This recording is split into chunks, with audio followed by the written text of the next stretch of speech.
জুলাই জাতীয় সনদের সংবিধান সম্পর্কিত সংস্কার সংবিধান আদেশের মাধ্যমে বাস্তবায়নের চূড়ান্ত সুপারিশ করেছেন বিশেষজ্ঞরা।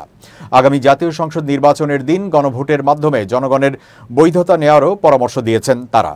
বুধবার ফরেন সার্ভিস একাডেমিতে জুলাই সনদ বাস্তবায়ন পদ্ধতির উপায় নির্ধারণে রাজনৈতিক দলগুলোর সঙ্গে হওয়া তৃতীয় ধাপের সংলাপের তৃতীয় দিনে এটি উত্থাপন করে জাতীয় ঐকমত্য কমিশন। কমিশন গত রোববার বিশেষজ্ঞদের সঙ্গে বৈঠক করে। সেখানে তারা জুলাই ঘোষণাপত্রের ২২ ধারা অনুযায়ী সংবিধান আদেশের মাধ্যমে জুলাই সনদের সাংবিধানিক সম্পর্কিত বিষয়গুলো বাস্তবায়ন করতে বলেন। বিশেষজ্ঞদের প্রস্তাবে বলা হয়েছে, অন্তর্বর্তীকালীন সরকার জুলাই সনদ ২০২৫-এ মূল সংস্কারসমূহকে অন্তর্ভুক্ত করে জুলাই ঘোষণাপত্রের ২২ অনুচ্ছেদের ক্ষমতা বলে একটি সংবিধান আদেশ জারি করতে পারে।